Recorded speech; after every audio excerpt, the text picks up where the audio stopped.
Hi everyone, Burrito here. Today I'm going to walk you through our child abuse response training. This is a pretty heavy, for a lot of people, kind of hard training to come to terms with and to get through. Obviously, we all love our campers more than anything, and we hate the idea that they might possibly not be receiving the same kind of love and support at home, and potentially even some type of abuse or neglect at home. But it unfortunately it does happen, and so we need to make sure that if campers kind of disclose something that's going on at home, then we are prepared and know how to respond and to ensure that we're doing so in the right way so that we can get them the help and support that they need.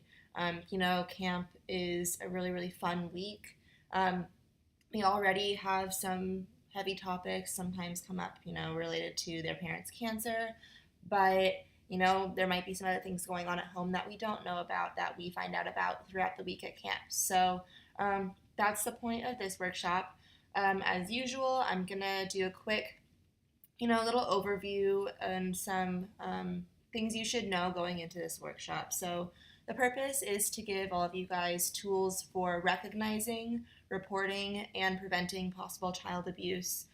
We want you guys to know what to do if a child discloses abuse to you.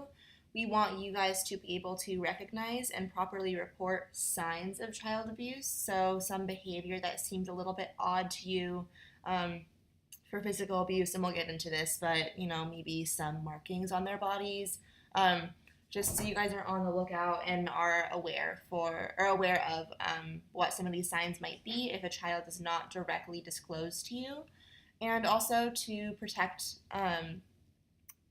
for you guys to be able to protect yourselves and your campers from possible accusations of abuse at camp by behaving appropriately. Like I said, camp is a really, really fun week, and we want to ensure that we're doing everything we can to make sure it stays fun and that we're not getting ourselves into some murky water with any possible behaviors that we do with our campers.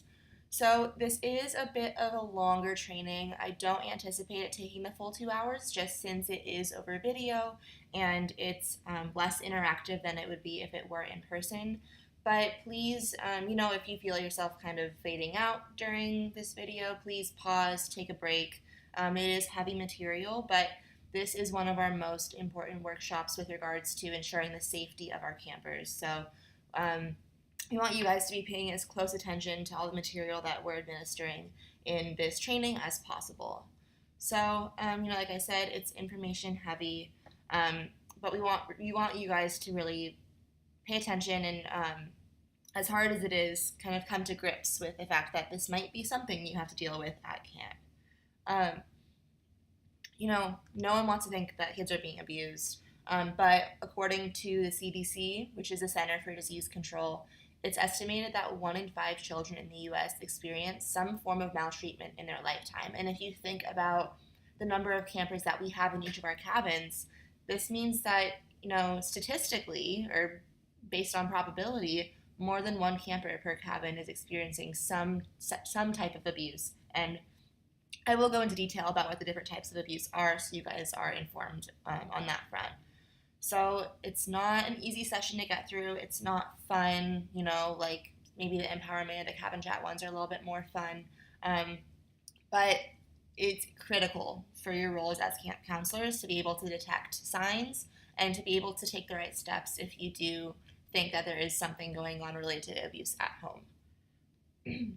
So, just to start, I've already explained what the session is about and why it's so important. We want our campers to be safe, to have really positive lives both at camp and at home, but if a camper is going through some sort of abuse, that kind of detracts from that positivity at home.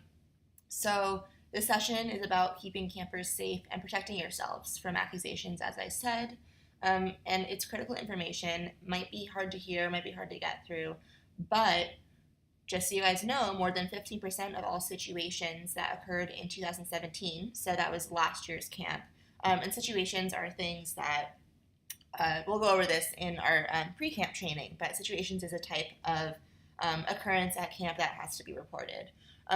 So more than 15% of situations from last summer across all Camp Kesem chapters and camps in the 2017 summer were disclosures of abuse and neglect. And if you're like me, when you first saw that, it seems kind of high. So it's unfortunate, but it is something that we need to be prepared to deal with. And there will be 5 sections that we'll go through. The first are types of abuse and signs to watch out for. Next is dealing with the camper disclosure. Next is precautions against accusations. Then we'll go into confidentiality and involving other staff. And then finally, we'll go into the reporting process. So to start out, just to kind of give you guys some important background information before going into these other sections, I want to go over with you the types of child abuse and possible indicators. So luckily this handout is kind of built into the workshop, so I won't be toggling back and forth. But we do provide this handout to you guys if you want to look over it again on your own sometime before camp. So just for now, kind of follow along with me here. So there are 4 basic definitions of abuse. There is physical abuse, sexual abuse, emotional abuse, and neglect. And there can be some overlap between these different types of abuse, but these are the 4 main categories that people can experience, whether you're a child or not. So according to the CDC, 78% of all child abuse cases are neglect, 18% are physical abuse, 9% are sexual abuse, and 8% are emotional abuse. And, again, this kind of double dipping type of thing going on here, this adds up to more than 100% because some kids suffer more than one kind of abuse. Again, really sad and kind of heartbreaking to think about, especially thinking about our campers going through something like this. But statistics show that this is the case. And neglect is by far and away the most prevalent. As you can see here, 78% compared to under 20, under 10% for the other types of abuse. And, it's also often the hardest to detect. So really kind of engaging with the information we're going to provide you guys here so what to be on the lookout for. For all kinds of abuse, but particularly for neglect, because that is more than likely the type of abuse that you will come across with your campers at camp if they have experienced some kind of abuse. So many of these indicators for these types of abuse are typical, developmentally appropriate behaviors in a different context. So it's not that what they're doing is really all that weird. It's just that the situation in which they're acting out these behaviors that's kind of what makes it seem bizarre. It's a little out of place. So don't draw conclusions from any single behavior or indicator. Kids are creative, kids are amazing, but sometimes say or do some weird things. They're growing up, they're learning about themselves, about how to interact with other people, about their environment. So unless it really sticks out to you as a super, super clear sign of abuse, like it can be nothing but abuse, don't draw conclusions. But it is important, use your intuition. If something seems odd or a little bit weird to you, pay attention to future behaviors from that camper. And if things continue to go down that a little bit odd path, definitely speak up.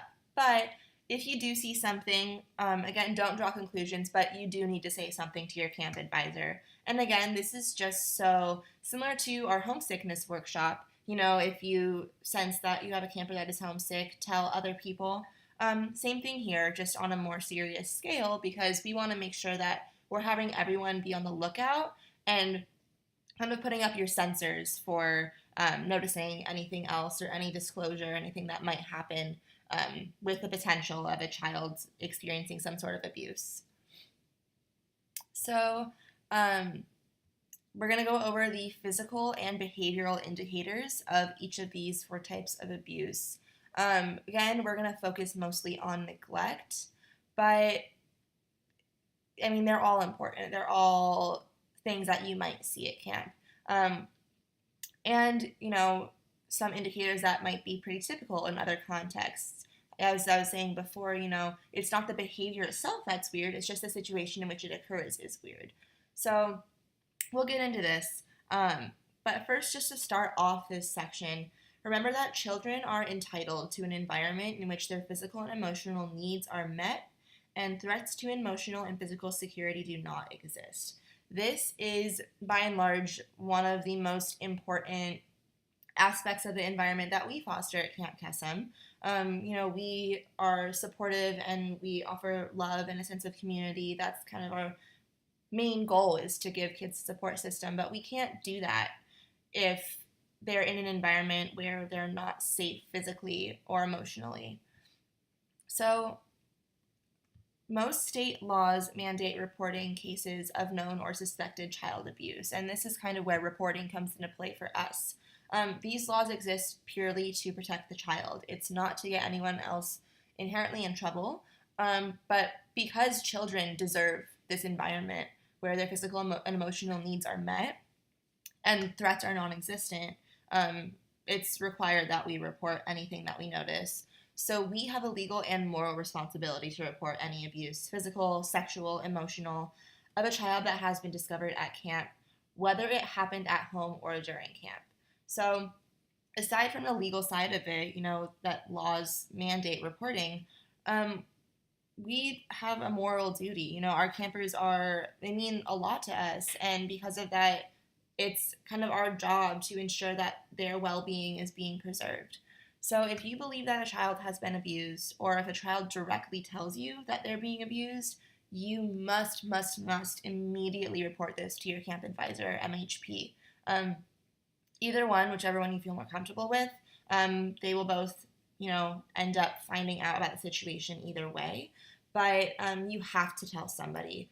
This is so, so important. Don't mean to scare you guys or come across as intimidating. I just want you to understand the gravity of this kind of situation. So first things to do if a child comes to you. I think a lot of times it can be scary to hear about this. You might want to immediately say, oh my God, are you okay? Like, what can I do for you? I need to go tell someone. But that can be really overwhelming for a camper who is disclosing this kind of information to you. These campers can be really young, all the way through kind of our older teen campers and CITs experiencing this type of abuse. And regardless, it is probably really hard for them and really painful for them to come forward. So the most important thing you can do is listen. Listen to what is being said without displaying shock or belief. So again, just using your nonverbal communication skills that we went over, just remain calm, listen, be open. Don't ask for additional information or solicit details. It is our job to be supportive and listen to what the camper is saying. Do not ask questions. Again, don't solicit information. We're there to be a helping hand, to be an ear for them, to really listen and hear them out and validate everything that they're saying and everything that they're feeling. And by pressing questions, it can kind of make them feel like they have to share more than they're comfortable doing, and that might invalidate this experience that they've just had sharing with you. So moving on, make sure you're also reassuring the child, but only so far as it is honest and reliable. Don't make promises that you won't be able to keep, like everything will be okay now. Again, this is kind of a sad aspect of this, so we don't know that everything will be okay. Same with if a camper comes up to you talking about their parents' cancer and saying they're scared, it's better to not say everything will be okay, because you don't know what that parent's prognosis is. You don't know what the rest of their journey is going to look like. So instead, validate them again. Say, I'm glad you told me. I believe you. Thank you for telling me. It's not included here, but thanking a child for disclosing you can make them feel good about the fact that they were strong enough and they were brave enough to come talk to you, and will foster that trust in your bonds and your relationships with your campers for them to talk to you about anything else that they might need. Also offer further praise and validation for their courage in speaking with you. So yeah, kind of just what I said, but this is important and should make you feel good too. The fact that they see you as someone that they can rely on. They see you as a role model and someone really important in their lives that they can trust. That's a really, really special position to have. in anyone's life. So really, really do everything you can to make sure you're supporting that relationship with your camper. Never promise at any time that you can keep a secret. So this has been a few times now covered and just touched on in a couple other trainings, but this and kind of our suicidal depression type trainings where we go over a camper disclosing that they might want to hurt themselves or someone else. Those are that, and then this workshop are the two most important workshops for not promising that you can keep a secret. So if a camper asks, say that I can't promise that I'll keep a secret because I might have to tell someone, just so that we can help you and make sure that you're going to be okay. But I do want to hear what you have to say. So again, you can't ever pressure them to tell something after you've told them this. If they find out that you can't keep a secret, that might make them kind of retract the desire to talk to you. But by saying this, it kind of, again, encourages them to talk to you just so they know that regardless of whether you can keep their secret or not, you are someone that they can talk to and trust in. Another thing is make some notes right away. Recording actual words the camper used, statements made, observable and nonverbal behavior. So not only what they're directly saying to you, but how they're acting. Maybe some other behaviors that you've picked up throughout the week that you thought about as maybe being odd given the context. And this is important because, I don't know if you ever had a moment where you said, oh, I have to do something, and then you walk into another room to do it, and then you forget immediately why you walked into that room. So our memory fades really quickly, and even sometimes if you think you remember something correctly or you remember a statement correctly, it's quite possible that you're not remembering correctly or you're pulling pieces of information that weren't actually part of the situation. Our memory system is a very complex, not to get all psych on you, but it's, just because it fades so quickly and we don't always remember things super accurately, it's important to make these notes. However, please destroy these notes after they've been used and recorded into the official situation report because we want to ensure confidentiality. It's already hard enough for these campers to be experiencing this, but we want to ensure that this information remains private. No one else needs to know about it except for yourself and parts of the admin staff that have to know it in order to report it in the appropriate way. And then, again, this is all still part of the listening aspect, but any suspected coaching or conflicting notes could affect a potential future court case. So, this is to protect you guys. Keep your documentation clear, specific, to the point. Don't write down your own interpretation about the situation. Don't make notes about any pieces of advice that you may have given the camper. Your job here is to listen and report, and that's it. And then throughout listening, obviously validating the camper and thanking them for sharing with you. Next, after you listen, immediately get help. So you have to notify either the camp advisor or the mental health professional. Whichever you decide to notify first is up to you. But these two groups of people will report the situation to the Camp Custom Hotline as well as authorities if appropriate. Under no circumstances should anyone report a situation without notification first to the camp advisor and mental health professional. So don't talk about it to anyone else. Don't talk about it to your co-counselors. I know we are always emphasizing you guys being team players and being part of that, core family unit that works together. But this is a situation where that information does not need to be spread far and wide. So just keep it between you and the camp advisor and the mental health professional. And finally, after you get help, make sure you're keeping it confidential. So like I said, don't discuss with other staff members. Confidentiality for our campers in this situation is absolutely crucial. And again, going back up to this first point here, it's understandable that you might want to help and see it through and make sure that your camper is going to receive the help and safety that they need after experiencing what they've experienced. But after you disclosed, it is your job to return to your cabin, to be there for your campers, and to enjoy the rest of the week. The MHP is there for you guys if this has taken a toll on kind of yourself emotionally, which is absolutely understandable. I keep saying we love our campers, but because we love our campers, it's really hard to come to terms with the fact that they might be experiencing this. So, Mama Bear will be there for you if you need to talk to her. But aside from that, it's really not your job to have a main role in the whole reporting process. These guys will come to you if they need further information and will involve you in the process as much as is needed. But again, it's not your job to kind of be a forefront runner in this situation here. So, just to sum up real quickly, if a camper discloses abuse, follow the disclosures rule of 3. First, listen, get help, and report. Every single disclosure of abuse should follow these 3 steps without any exceptions. So just remember, guys, these 3 core components to disclosing abuse, really important. And in this order as well.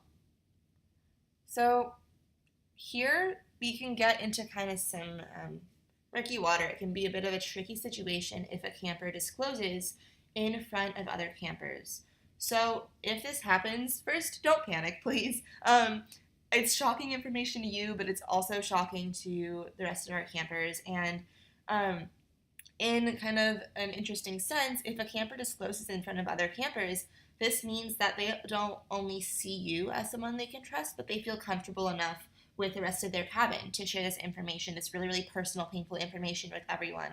Again, it might be a little bit hard or even traumatizing for other campers to hear this, depending on the extent to which the camper discloses, but make sure that you are as sensitive and, again, validating as possible, but you should right away interject, ask the camper to discuss this further with just counselors. So again, validating them, say like, thank you for sharing. I'm glad you feel safe and comfortable enough at camp to share this with us. But, this conversation might seem better suited to have in private with just counselors. So just remember that you can always come to any of us if you'd like to discuss a more serious part of your life. We're always here to listen to each of you. And then right away redirect the conversation to something more appropriate since you are in a group setting. This is something that might, again, hopefully not. Hopefully if a camper wants to disclose, they will do so with just counselors, but this might come up in something like cabin chat.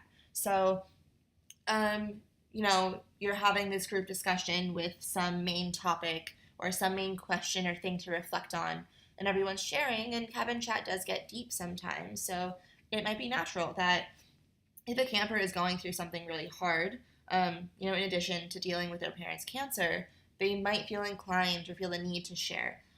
If you think back to our grief, loss, and our response workshop, one of the aspects that we hope campers will be able to do, and that campers themselves probably want to be able to do, is to talk, to express themselves, express how they're feeling. So again, it's great that they feel comfortable doing this, but we don't want to too negatively affect the other campers in the cabin. So redirect the conversation, if you feel like you can't come back from it, maybe something more lighthearted, but you definitely don't want to leave on an end note of this. Kind of return to the conversation, return to the cabin chat, whatever it is, to something more appropriate. So as soon as possible, report your conversation to the camp advisor or the MHP, and they can give you more feedback on what to do moving forward. So again, these kinds of situations are tricky. What does as soon as possible mean for us? So if you are in cabin chat and you're in a group and you are set on ratio, it's okay if you leave, and you feel like it's not necessary to immediately go talk to our camp advisor or MHP, you can leave. Sometimes it might be better to excuse yourself for a minute, take notes again on the situation, or even just, sit tight for the rest of the cabin chat. Don't forget about it though. Again, this has to be reported, and not reporting it is a lawful and moral kind of big no-no. So, in order to continue fostering that group unit within your cabin, you can stick out through the rest of your cabin chat and then immediately leave and go talk to these people. And again, they will give you feedback on what to do. If one of the campers that was present when the disclosure was made talks to you later and states that they are worried about that camper that made the disclosure, you could say, thank you for being such a good, caring friend.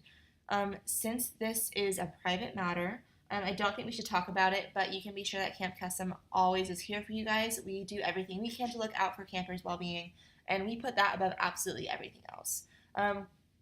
It's, pretty understandable that a camper would either be interested or pretty concerned about someone else in their cabin, especially in the older group that might kind of have a more pronounced understanding of the implications of a situation like this. So, again, validate them. So, like, I'm really glad that you want to be there. I know you guys are close. Unfortunately, I really can't talk to you more about it, but just know that we're doing everything we can on our end to be there for that camper.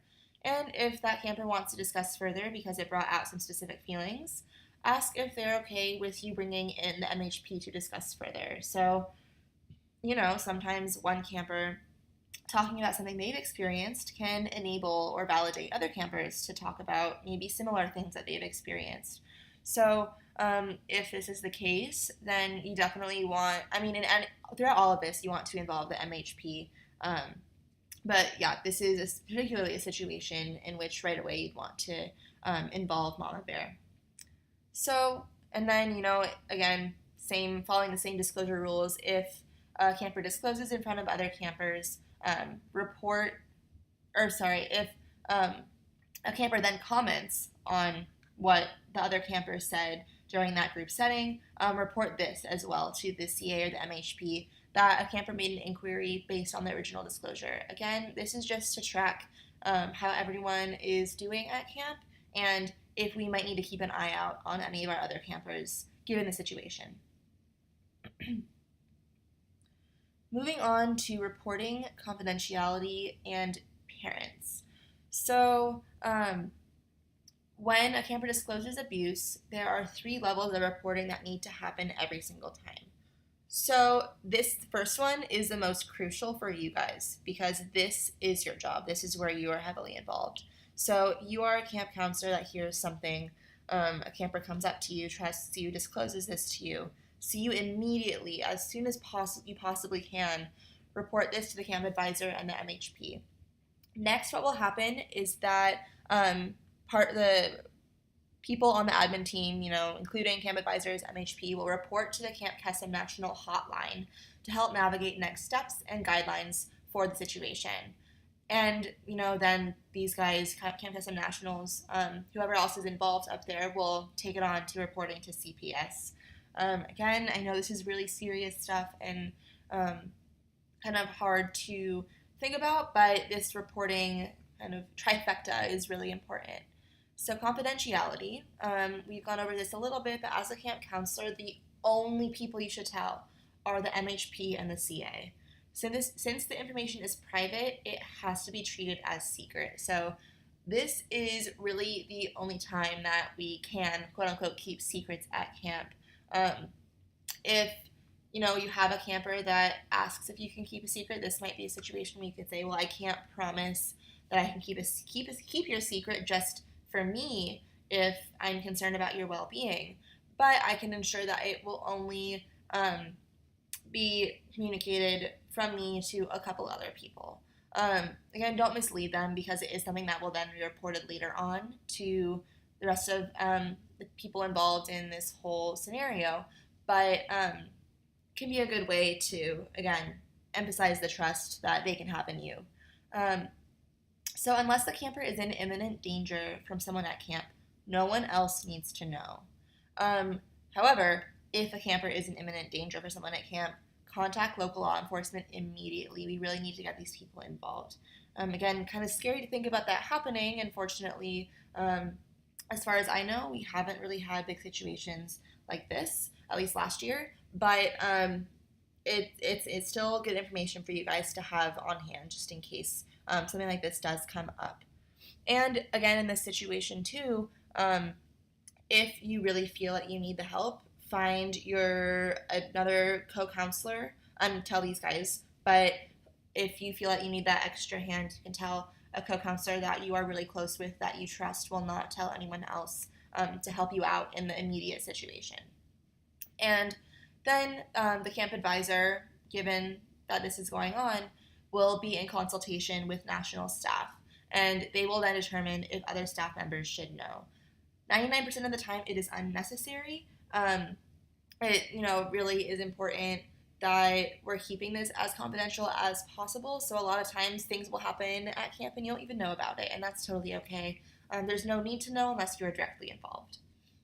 So once the camp advisor or national staff determine who should know about the potential abuse in the life of a camper, it is based solely on what is best for the camper and nothing else. So we want you guys to know that, as a national organization, obviously we gotta look out for ourselves too, but when it comes to a situation like this, we're doing everything we can to solely focus on the camper.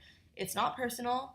It's not because you don't love and care for each camper. And again, this is with regards to if you don't find out about something, it's not because we don't trust you. It's not because we don't think you should know and we don't think that you care. It's just because it's private information and it's best for our campers to keep it as private as possible. The final aspect of this is parents. So it is Camp Kessem's policy that staff should never tell parents or guardians about a CPS disclosure made at camp, regardless of the alleged perpetrator, whether it's parents or other family members.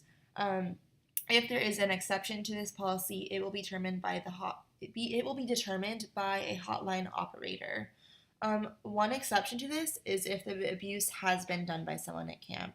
In this case, parents should be notified with the help of a hotline operator. So, again, parents will not find out if it's something that happened at home. Unfortunately, this is just for the safety of our campers, since we don't know the full situation, since it happened in a place and time where we were not present. We handle it on our end. But if it happened at camp when we were all there, then the parents do need to be involved because they are, I'm sure, concerned about the safety of their kids as well. So, law enforcement, just kind of a side note to this, law enforcement investigations can be compromised and criminal charges could be inadmissible in court if there are reasons that the defense could argue the child has been coached, or alternatively, that parents could coach the child to protect themselves or the subject, which could be, another child or family friend. So it's important that we're following these rules really specifically because we don't want to get you guys or anyone else involved in dire trouble with the law. If a parent ever asks if we made a CPS report, you can just state, sorry, but I'm unable to disclose any of that sort of information. I can tell you that we are all mandated reporters, so I have to tell someone, but I'm unable to give you any additional information. If you want to speak with someone further, you can contact our program director at email. And we just had a shift, so our program director is now Jean. I think her email, is like Kristen Oliveras at Camp Kessem, something like that. But again, this is information that we can get to you guys if need be. Fortunately, parents, if this is a case, parents will deal directly with our admin stuff, so this is not something you guys will have to really deal with, but if it does come up, this is an appropriate way to go about responding. So, if you guys are feeling a little bit overwhelmed, feel free to pause the video. We're a little bit more than halfway through, and now might be a good time to take a break if you're feeling like it's just a lot to take in, which is understandable. But if you feel good and want to keep going, then I'm going to jump into our types of abuse and what they mean, and then some signs to watch out for. So the first type of abuse is physical abuse, and this is abuse that results in any sort of bodily injury. So this can be, broken bone, cut, scrape, bruise, anything like that to something more serious. The next type is sexual abuse. This includes a wide variety of inappropriate sexual behaviors, which may be direct or indirect in nature. A lot of times people think of sexual abuse as purely, inappropriate physical sexual contact. And, that's where sexual assault comes into play, but it can also be sexual comments, sexual harassment, saying something inappropriate to a kid, or exposing children to inappropriate sexual content. Any pictures or videos that the kids come across that would be inappropriate for their age and development, that is somehow has a sexual connotation. The next type of abuse is emotional abuse. We have a nice quote here from the San Francisco Child Abuse Council, but basically, emotional abuse is any chronic or persistent act by an adult that endangers the mental health or emotional development of a child. It is a series of acts or lack of action that deprive the child of needed love, affection, support, and encouragement to grow into a healthy adult. So, again, we'll go into depth about what that means. There's a lot to unpack there. Emotional abuse ranges across a whole spectrum of different types of abuse. Our final form is neglect, which is different from these forms because rather than acting out some sort of inappropriate behavior or treatment, it is the opposite. It's the failure to provide for the basic needs of an individual, including food, shelter, and appropriate medical attention and supervision. So some signs to watch out for with regards to each of these types of abuse. Most times, victims of abuse will not discuss the abuse they may be experiencing. This is because it can be hard for the victim to come forward. It's this really painful thing that, especially for child abuse, has been enacted by this person that they're supposed to trust and rely on for source of comfort, love, needs while they're growing up. So that sense of trust can be really displaced. But, by encouraging trusting relationships that can't kiss them, and as youth workers, we must be aware that young people who are abused may display other indications, maybe nonverbal, that abuse is taking place. So always remember that most indicators should be taken in conjunction with others. So don't draw conclusions from any single indicator, but again, remember that it's the behaviors in a specific context that seem bizarre to you. So starting off with physical abuse, one physical indicator that your camper is being physically abused could be unexplained bruises or welts, unexplained burns, fractures, cuts and abrasions. Sometimes they might just brush these off as, oh, I fell, or, it's nothing. So, kids are clumsy. They will get these running around at camp, they'll trip and fall, and they'll, sprain their ankle or cut their elbow open. So again, this is not necessarily something that absolutely means that it's physical abuse, but in conjunction with some sort of behavioral indicator, which, might be wary of adult contact, acting out really, really intensely in ways that seem a bit off, being frightened of parents or being afraid to go home, or, reports injuries by parents. This is more close to disclosure, so if a camper straight up tells you, like, look, my parent did this to me, that is a straight away you should know that the camper is most likely being abused and you should report. But again, these in combination, just be on the lookout for something like this happening with any of your campers and report as needed. Neglect, this could kind of be evident in consistent hunger, poor hygiene routines, inappropriate dress in your campers, a consistent lack of supervision, especially during dangerous activities or long periods. So, just going off and doing something that is probably not safe for the camper, but they don't think to seek out the supervision from a counselor.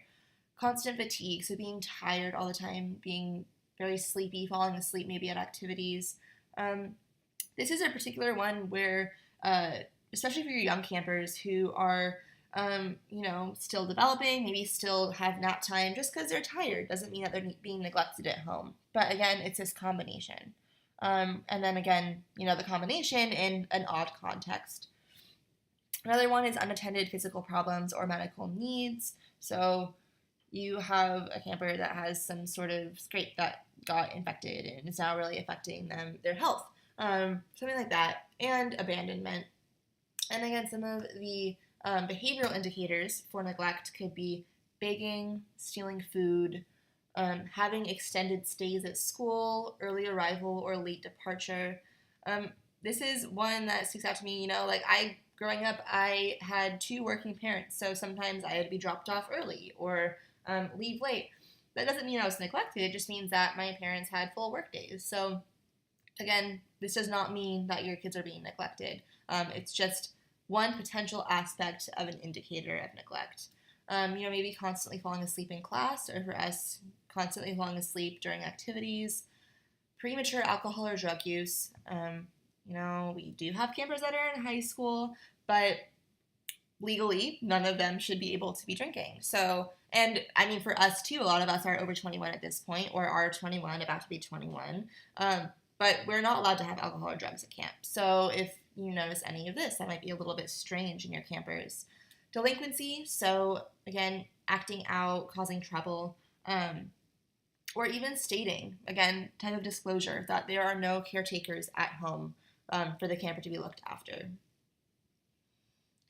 The next is sexual abuse. This could be difficulty walking or sitting. I won't go into too much gruesome detail, but I'm sure you guys, can understand why that might be the case. Torn, stained, or bloody underclothing. Again, similar situation. Pain or itching in the genital area. Bruises or bleeding in external genitalia, vaginal or anal areas. Venereal diseases, especially in preteens and pregnancy. So this is, again, part of this physical indicator. This definitely leans more towards the side of if you have a camper that was, sexually assaulted, so that physical contact. This is, all of these are so hard to come to terms with, but at least for me, this is particularly difficult to think about happening to our campers. And again, if you need to take a break from the training, feel free to do so. Pause the video. But just acknowledging that if these are things that you see, you should probably, be on the lookout for other signs. Another one might be unwillingness to change clothing. Again, these are for this behavioral indicator. Maybe withdrawal or fantasizing or having infantile behavior, so acting immature and not really engaging. On the other side of that, having bizarre or very sophisticated or unusual sexual behavior or knowledge. So if you have a camper that has been exposed to some of this stuff, they might know more than you might deem, normal or appropriate for their age.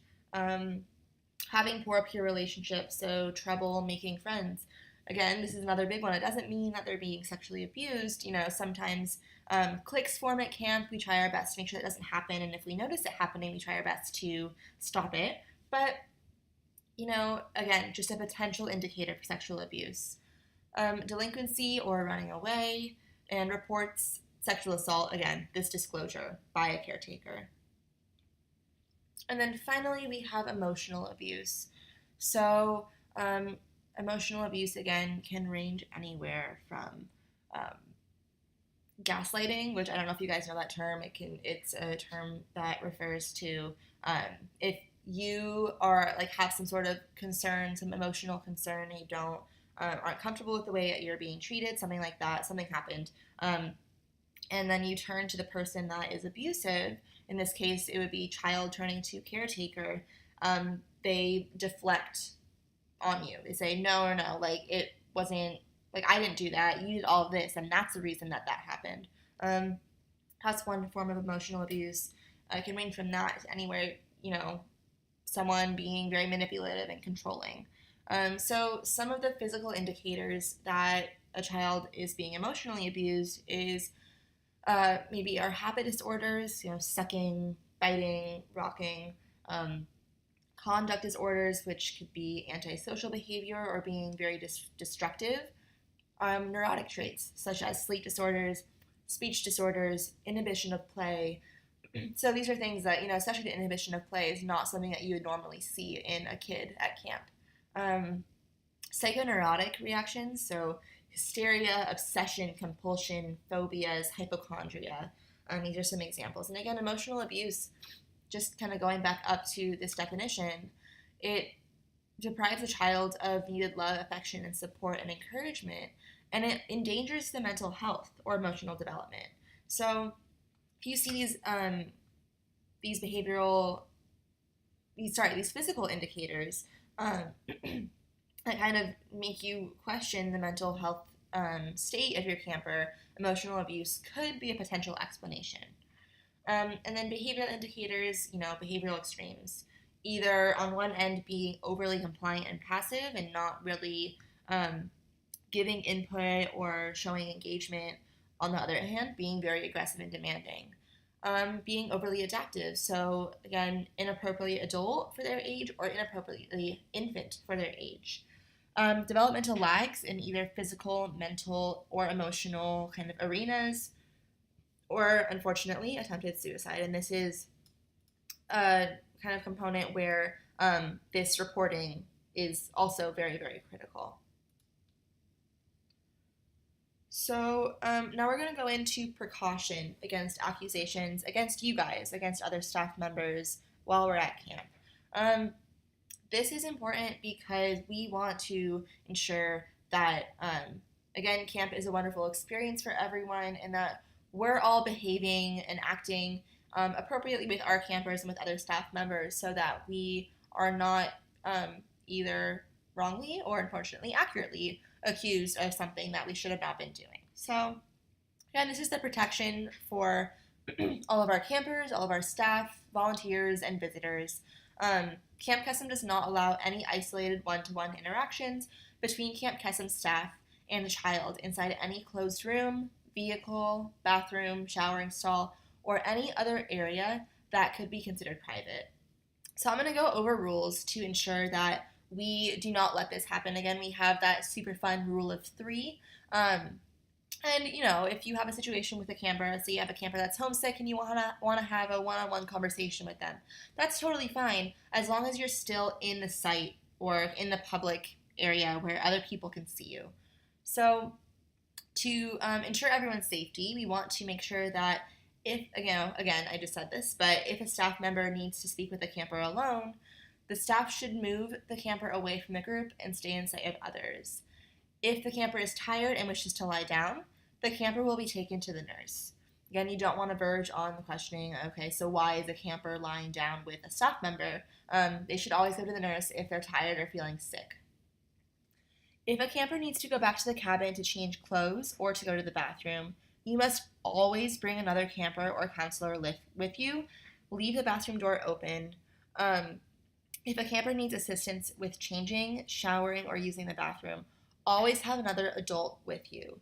So this rule of 3 where you have 2 counselors and a camper, 2 campers and a counselor, but never 3 campers, you can have 3 counselors, but never 3 campers alone, applies.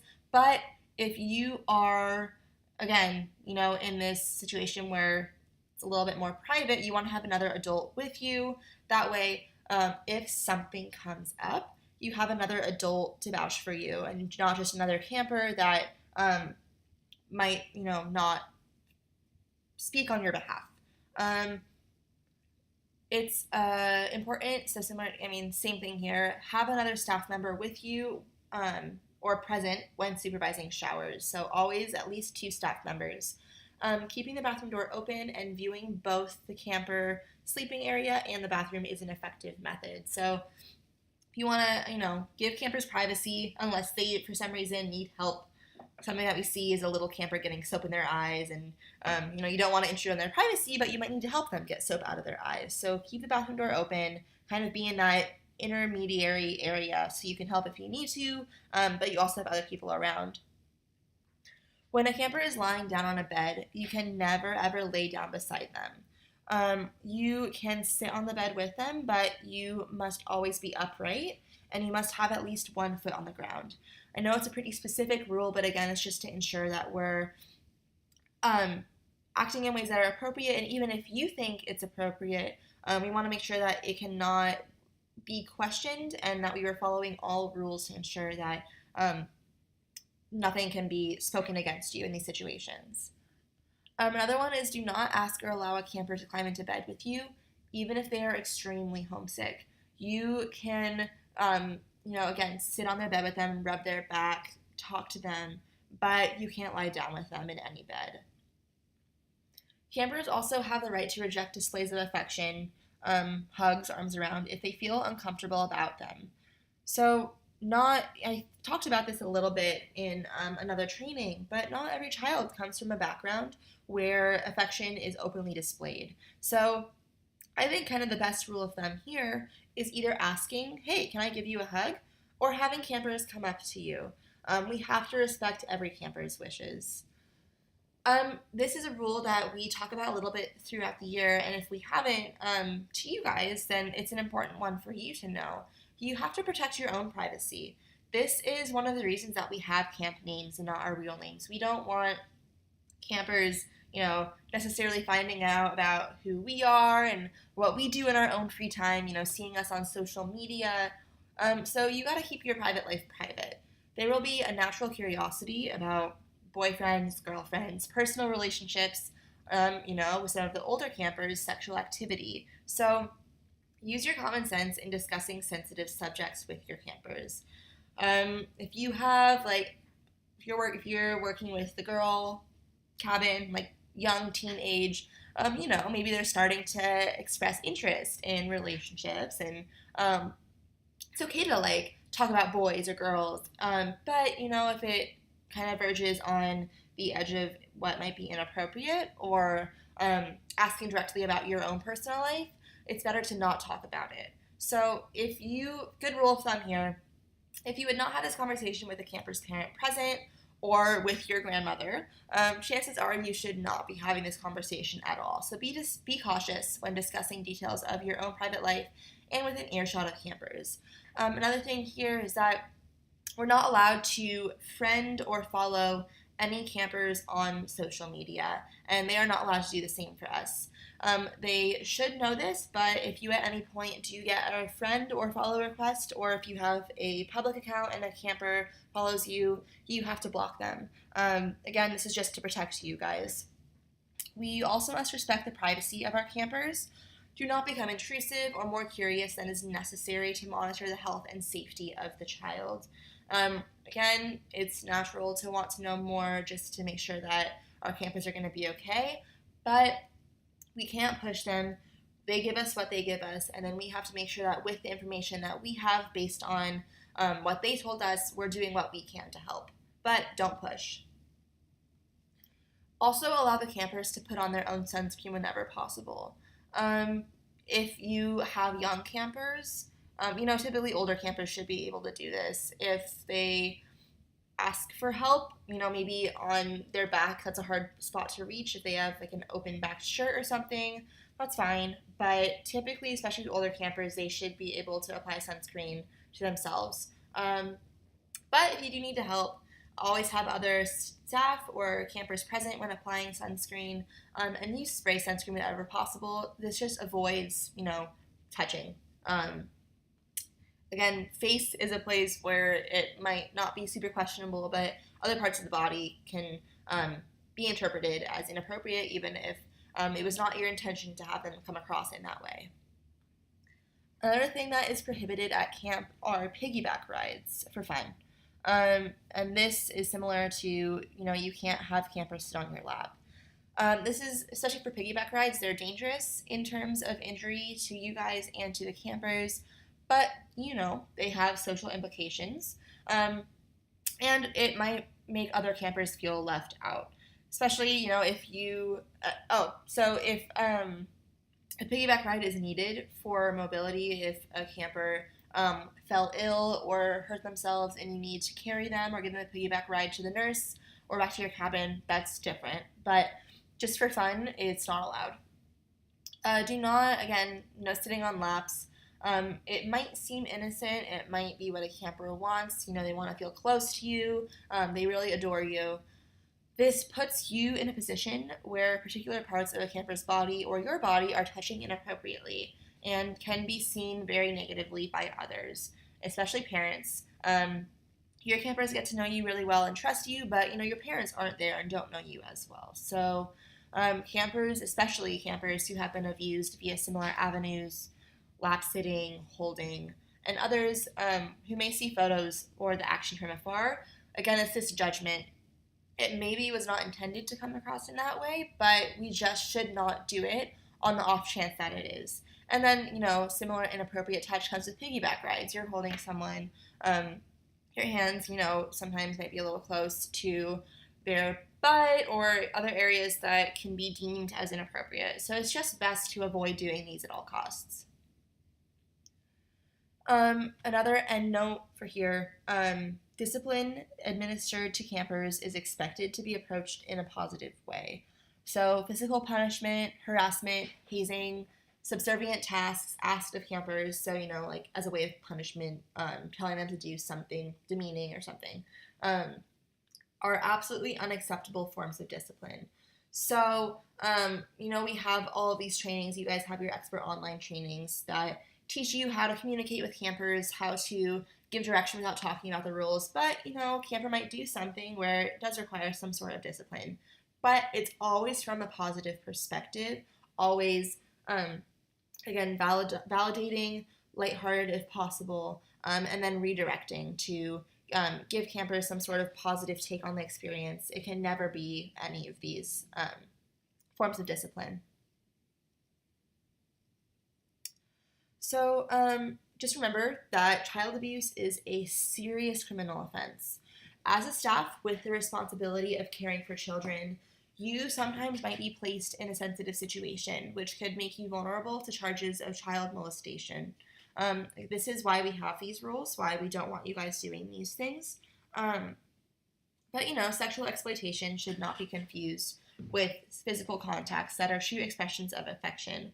A warm and healthy relationship can exist between you guys and your campers as long as you guys respect the child and place reasonable limits on your physical interaction with the child. So we're going to now go into some guidelines for appropriate physical contact. Again, I know that this has been a long training so far. We still have a bit ways to go, but just with examples and making sure that you guys are fully prepared. So if you want to pause, go for it. Now will be a good time. If not, we're going to keep going. So, we have these guidelines of what you guys shouldn't do, but physical touch can be really, really powerful for a lot of campers in terms, it's a form of nonverbal communication in terms of conveying your appreciation for or your respect for or, just expressing your love and support for a camper. So appropriate touch can convey this friendship and concern. However, going back to the same idea, inappropriate touch can result in a multitude of problems, especially when you're working with children who have been physically and or sexually abused. So a child's response to physical contact can range from being defensive to being clingy and demanding. And it's up to you to establish appropriate boundaries regarding physical contact. And these extremes here, being defensive or being clingy and demanding, again, can be indicators of some sort of abuse. So just gauging what's appropriate, testing the waters, letting campers approach you to see what they are comfortable with in terms of physical contact.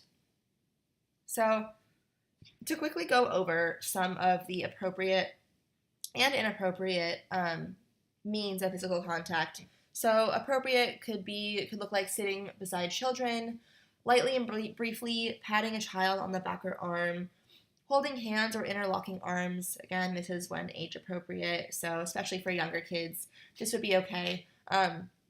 Older kids might kind of verge on inappropriate questioning area, so maybe avoid that with the older campers. Gently ruffling a child's hair, again, if this is something that they're okay with. Combing, brushing, or braiding hair, especially with your girl campers. This can be a really fun bonding activity, but please don't share combs or brushes if you can help it. We do not want to spread lice at camp. That would suck. Again, hugs if requested or initiated by a camper. Also, when you're hugging a child, make sure you are leaning to their level, or for smaller children, drop to your knee before hugging.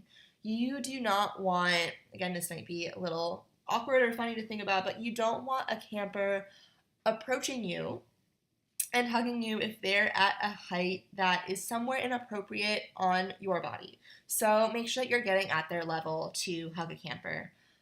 Slow dancing, ballroom style, so appropriate distance. Dancing with the camper is fine. If you see a child withdrawing or pulling away, maybe this is a sign that they're not super comfortable with it. So provide less physical contact and respect the child's greater need of body space. And then, going into some inappropriate behaviors in terms of physical contact that we want to avoid while we're at camp. This could be playing rough, so roughhousing, wrestling, hot hands, pulling arms, pinching, hitting is an absolute no. Placing your hand on the back of a child's neck to guide. So this can might seem harmless, but if you are holding the back of a child's neck, that can resemble choking. You don't know what a child has experienced before. It can also be an act that kind of displays dominance or control. If a child has been emotionally or physically abused, especially, we don't want to give that impression. So avoid doing that. Never force a hug on a child. Again, don't allow a child to lie beside you in bed. Don't give back rubs. Again, it can seem harmless, but ultimately might verge on inappropriate if a camper deems it as so. Never kiss a child anywhere on their face or body. Do not physically guide children where you want them to go. Again, this can come across as controlling. You can't slow dance 8th grade style. So this is that super close, you have your arms around them, they have your arms around your back, something like that. Again, no piggyback rides or holding campers unless it's necessary because they're injured or ill. And in that case, you should be taking them to the nurse or to your cabin, whatever's appropriate. And then finally, you really should not have campers sit on your lap or on other campers' laps. So that was a lot. This wraps up kind of all the core components of the child abuse training. However, we're going to go to now some scenarios that you might see at camp. I'm just going to walk through the scenarios and kind of give you guys the opportunity to, on your own, think about appropriate ways to respond and maybe touch on those myself too. But just remember that these are things, unfortunately, that might come out at camp, and we just want to make sure that we're responding in the best way possible, reporting when necessary, and really doing the right thing for the safety of our campers. So now we're going to go through some disclosure scenarios that, might happen at camp. Again, you can never be too prepared for stuff like this, so I won't go super in-depth about ways to respond. If we were in person, then we would kind of give you guys time to think about ways to respond and then come back to the group and have you answer. But for now, I'm just going to walk you through some of these scenarios just so you have an idea of what types of things you could potentially come across. Maybe give a couple ideas of how to respond, but this is really just to give you guys a better idea of what might happen while we're at camp. And then I'll end with some facts about maltreatment, and then that will be it for this training. So first scenario is, let's say that you are in cabin chat with older kids, like 13, 14-year-olds. Conversation has fluctuated a little bit. It's gone from serious to funny to profound. And it's been a long day. You can tell the campers are getting tired. So just as you make a statement about winding things down, one camper comes out and says, "I wasn't going to say anything before, but I feel like you would all understand what I'm going through. My dad has had a really hard time since my mom died. He has even gotten pretty mad at me and taken a few swings at me. I mean, I'm fine, but I'm worried that he isn't." So in this situation, maybe you could, especially since the campers said, "I feel like you would all understand what I'm going through," definitely intervene right away before anyone else says something. But, say like, "Wow, I thank you for sharing that with me. This sounds like it might be something better to talk about just you and I in a little bit. But we want you to know that we're here for you guys, and we really appreciate that you trust us enough to talk about this." Definitely make the time, and then again, redirect the conversation. So since you are winding down, maybe have one more person share so you're not ending on that note, but then, make the time after to talk to that camper. Even though they said they're fine, this is a disclosure scenario, and we need to make sure that we're reporting what our camper has shared with us. Another situation could be that a camper has been pretty out of control all week. her behavior has been erratic and disruptive. You are talking with her away from the group after a situation. And you are going through the normal back and forth of a behavior conversation when she blurts out, "At home I act like this because then people will pay less attention to my mom when she is drunk. If I get the attention, then they won't bother her. When they bother her, I pay for it." So again, hard to tell exactly what type of abuse is going on here, but it could be neglect, could be emotional, physical, anything. So that might be another situation you could come across at camp. Again, don't press, just listen. Let her finish out what she's going to say. Say, "Thank you for trusting that information with me." Maybe offer to take her to the MHP, see if she wants to talk more about it. And then when you get the chance, report. Another situation could be that you are on the way to the rope course with your whole cabin. It's the middle of the day. Everything seems to be going great. But out of nowhere, one of your campers grabs your hand like he wants to hold hands while you're walking and says to you, "When I was a lot younger, my dad used to touch me." So this could be, it's out of the blue, really, really hard to deal with, and kind of know the right thing to say. But it's important to remember that just because it happened when he was younger, it might not be happening anymore. It's still a situation that you need to report because a camper has endured this sexual abuse. So, for any of these situations, again, validating what they're saying, being there to listen, and then doing what we talked about before. Reporting, being there for them, and then returning to your cabin and being involved like you have been. Another situation could be that it's the end of rest hour, your cabin is going to waterfront next, everyone starts getting changed, and then the camper closest to you is taking her shirt off and you notice what looks like a burn on the back of her arm. Not thinking it was anything, just maybe reacting to it, you say, "Ouch, what happened there?" Maybe she covers it up quickly, gives you mean eyes, and doesn't say a word. Later in the afternoon, she comes over to you, away from the other campers, and asks if she is in trouble, if you are going to tell on her. So it's kind of a sad reaction on her part that she thinks she's going to get in trouble, but this is something that we see frequently in situations that, not us necessarily, but this is characteristic of some sort of physical abuse, maybe in combination with emotional abuse. She's afraid she's going to get in trouble. So reassure her, "No, you're not in trouble at all. I just want to make sure you're okay." Let you know that, I'm here. If you feel comfortable talking more about it, I'm here to listen.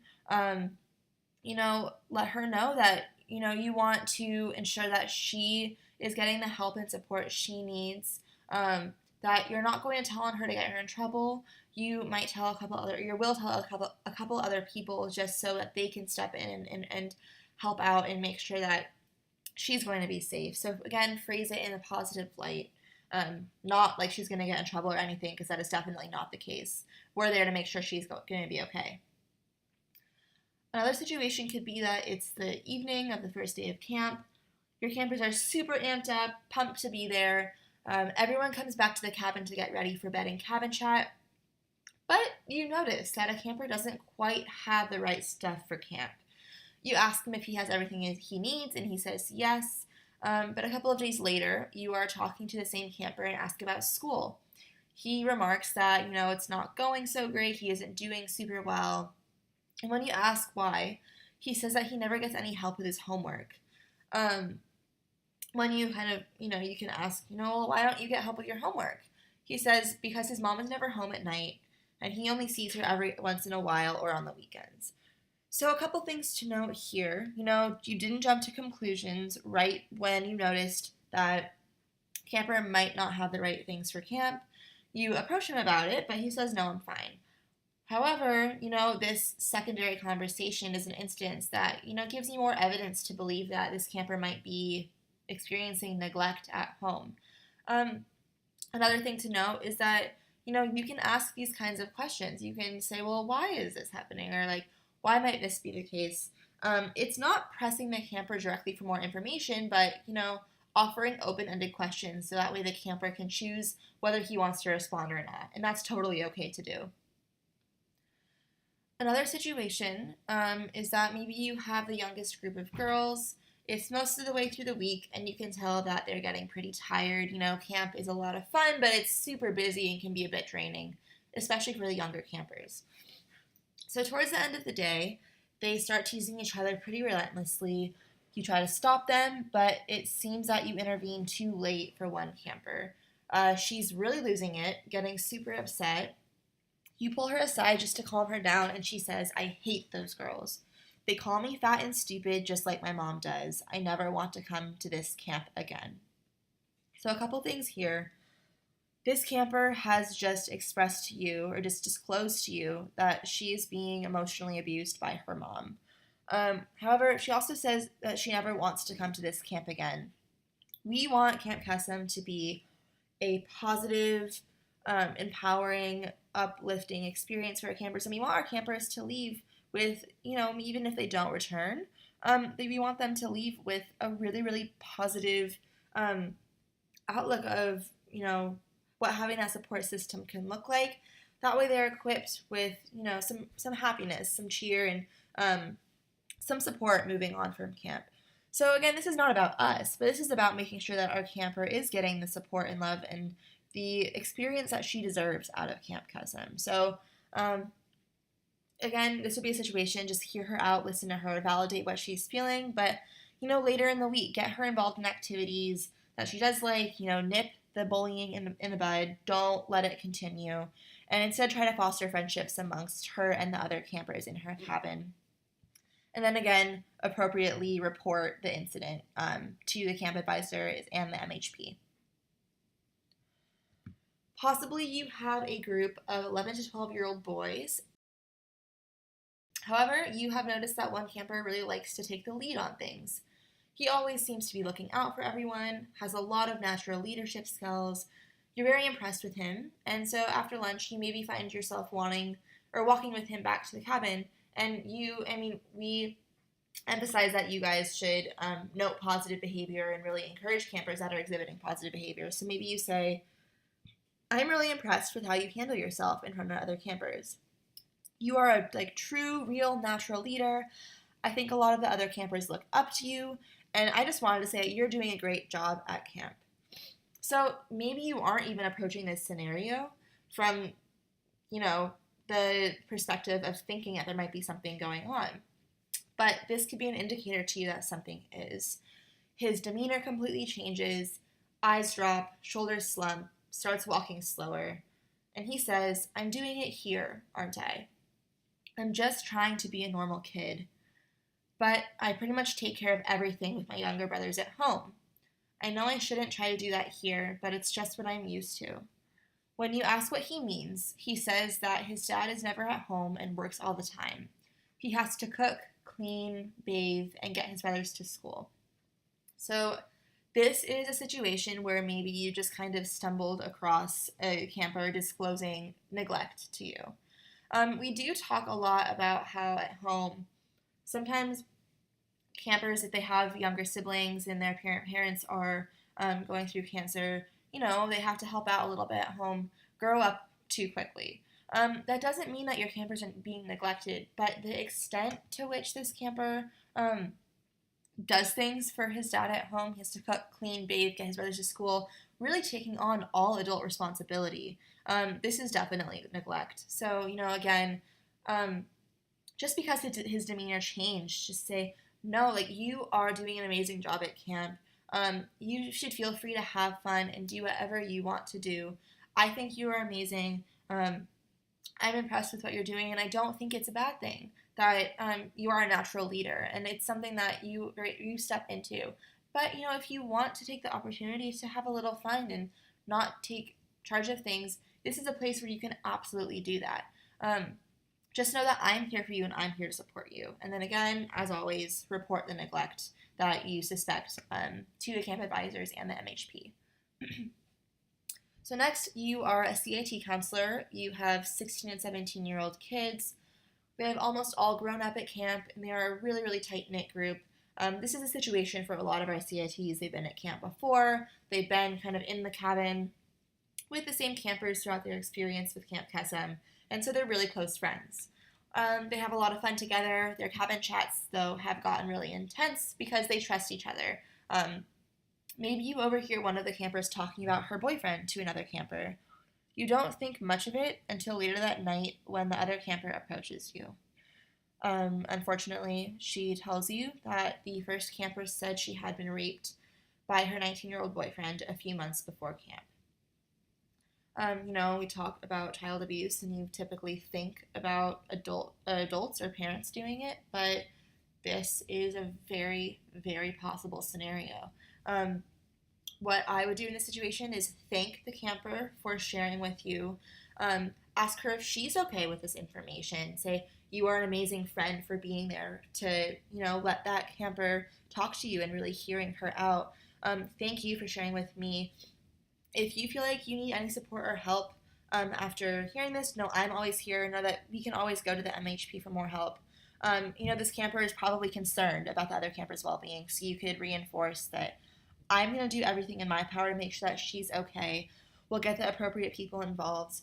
We'll get the MHP involved, and we'll make sure that she's going to come out of this okay. Another situation, maybe you walk into your cabin after the afternoon activities have started because you forgot a towel. On one of the bunks, you see one of the girls' journals sitting open. You know how secretive they all are about the journals, so you go over to close it and put it away for her. But, while you're closing it at a glance, again, this is private information. You should never be snooping through campers' journals, but if you accidentally happen upon it, you see in big block letters, "My mom hits me." So again, this is a really tough situation because you don't want it to come across as an invasion of the camper's privacy. But since you did see it, it was kind of indirectly disclosed. You don't know, maybe the camper left her journal open on purpose because she was too nervous to say something, but wanted to get it out there, wanted to let someone know. Again, you don't know this for sure, but maybe it was an accident. But either way, since you came across it, it's your job to report, get the appropriate people involved. Maybe this is a situation in which, I might not be sure whether it would be good to approach the camper directly myself. So I would maybe go to the MHP, say you saw this, and ask her what she thinks would be most helpful and the best to do for the camper. Final situation, you hear a ruckus in the bathhouse as you approach it. The bathroom is filled with campers from another cabin, all waiting for showers, but there's no counselor in there. Everyone seems to be laughing and having fun, but you decide that you better stay in there anyway. After about 15 minutes, their counselor comes in and you tag out to go back to your cabin. One of the campers that finished showering follows you out. He says, "Did you see that?" When you ask what he's talking about, he says that 3 of the other boys had pinned another boy up against the wall and were fondling him. Again, this is something that we really hope to not see at camp, but in case it does happen, it's important that you know how to respond. So again, I would tell the camper, thank you so much for telling me, for disclosing this to me. Check in, see if they're okay. Obviously, they did not agree with the behavior. They would not have said anything to you. But since it happened at camp, definitely tell the MHP, the camp advisor. You would probably get parents involved here since it was a situation at camp. And again, just go to these resources, listen to this camper, hear them out, check in with the other camper, and do everything you can to make sure that you're following all your reporting guidelines. So that is it for our scenarios. At our in-person training, these scenarios brought up a lot of questions and other remarks. So if you have any further questions about anything or about ways that you should or should not respond, please feel free to reach out to us. We can talk to you guys further one-on-one about this. So just to end, I just want to go over some facts with you. So in 2012, the U.S. state and local CPS received an estimated 3.4 million referrals of children being abused or neglected. CPS estimated that 686,000 children, 9.2 children per 1,000, were victims of maltreatment. And of child victims, 78% were neglect, 18% physical abuse, 9% sexual, and 11% other types of maltreatment, including emotional and threats. So these are the same stats that we went over. But, just kind of reinforcing it so you guys know that it's unfortunate, but child abuse is kind of more prevalent than you might anticipate. And because of that, it is something that we sometimes come across at camp. Um, Another thing to know is that these reports might underestimate true occurrence. So, a non-CPS study estimated that 1 in 4 U.S. children experience some form of child maltreatment during their lifetime. Um, Deaths from maltreatment can occur. An estimated 1,640 children died from child maltreatment. Of children who died from maltreatment in 2012, 70% experienced neglect, and 44% experienced physical abuse, either exclusively or in combination with another form of maltreatment. And neglect and physical abuse, but sexual abuse too, and even emotional abuse inadvertently through suicide can all result in death. The fatality rate for boys was 2.5 per 100,000, and for girls it was 1.9 per 100,000. And then finally, characteristics of victims. 27% of victims were younger than 3, 20% were ages 3 to 5. Children younger than 1 have the highest rate of victimization, which is 21.9 per 1,000 children. So it happens in children of all ages, but it is a little bit more prevalent in younger kids. They are not as developed yet. They are a little bit more helpless, can't stand up for themselves as well as the older kids can. We have some racial statistics here. So the 2012 rates of victimization per 1,000 children were 14.2 for African Americans, 12.4 for American Indian and Alaskan Natives, 10.3 for multiracial, 8.7 for Pacific Islanders, 8.4 for Hispanics, 8 for non-Hispanic whites, and 1.7 for Asians. And then looking at perpetrators, 80.3% of perpetrators were parents, 6.1% were relatives other than parents, and 4.2% were unmarried partners of parents. So, other statistics included in this document here, but essentially this is just to give you guys an idea that it does happen. It's pretty heartbreaking that, thinking about our campers going through this in addition to already struggling with a parent's cancer. But regardless, it's important to be on the lookout for it, to know how to respond to it, to know the different types, and to know some situations that you might come across while at camp. So that is the end of our child abuse response workshop. I know this was a lot longer, so thank you for bearing with me, for listening to all aspects of this workshop, which are really, really crucial. This is so important that you understand what your responsibility is if a child discloses to you or if you suspect that abuse is happening. Our other workshops like leadership and communication will come naturally with practice, but this is one that we really want you guys to have down and have an understanding of before going to camp. That way you really are prepared for it if it does happen. So please reach out with any questions or comments or concerns you have about this workshop. Again, this is a workshop that typically does generate more questions or what-if scenarios. So if you have any of those on your mind that are bothering you, reach out to us. We will answer any questions. Other than that, don't forget to take the quiz, and I will talk to all of you guys soon. Love you lots. Bye.